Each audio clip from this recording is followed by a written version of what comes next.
All right, Minnesota Vikings have selected Jay Ward, LSU defensive back, corner / safety. We're going to talk about him. Lupagus is going to crack a beer to celebrate Jay Ward. We get Ward after trading back.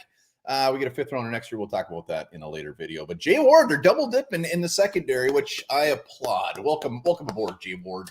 Welcome, Jay. Welcome, Minnesota. We're going to love you. Versatile. He started out as a corner, moved to safety.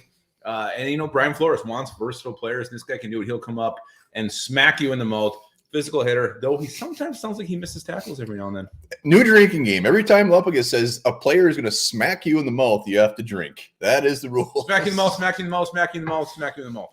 His lean frame, he's 6'1", he's $180, so his lean frame is one of his big things. He's got good instincts. Seems everything you read about him, he is a leader on this LSU defense. It's going to be interesting to see what they actually do with him here. Is he going to be a safety? They move him back to corner.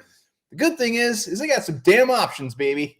Yeah, and now you look at it after going Blackman here at the end of the third, you take Ward at the end of the fourth. That defensive backfield's looking a little more deep, feeling a little bit more better about that as we move forward here with our last 4 picks. So they shored up that area. I don't expect them to actually draft a player in the secondary again here today. Maybe later after the draft they'll add somebody, but I don't think they're going to go back to that position. Yeah, I mean, a player like this just solidifies himself on the roster. A guy, I mean, he's like Cam Bynum. I mean, a safety / corner. So when you look at our secondary, we got a handful of those guys now, which will be very fun to watch when it comes to Brian Flores' defense. Was there guys that tickled their fancy a lot more that were on the board? Absolutely. But Jay Ward, when you look at his projections, he's kind of just like in the Mekhi Blackman area.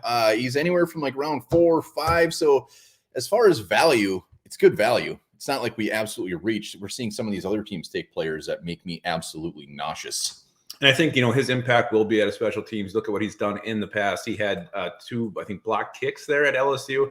And I love when you take players from big conferences, SEC, battle tested. He's been playing against the best for years. So experience. And again, I think this is a special teamer here in year 1.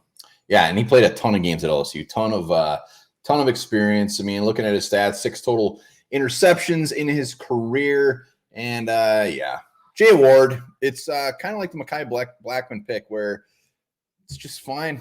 It's not, we didn't like do chest bumps naked or anything or slam some beers, but it's like, all right, I'm glad they're going defense. Let's hope. I want a linebacker, and I want one right now. Well, and here's the thing. You said there's players we would have preferred. Those players are still available, so maybe we'll get them later. Vikings wanted Jay Ward. They got him, and they got the 5th round pick back next year, but they lost in the Jalen Reagor trade. So you know what? Recoup that capital. I like it. Yep, let's do it. Let us know in the comments. What do you think of Jay Ward? We'll be back after the next pick. I think we got 4 more of these. Hell yes. I almost said a bad word.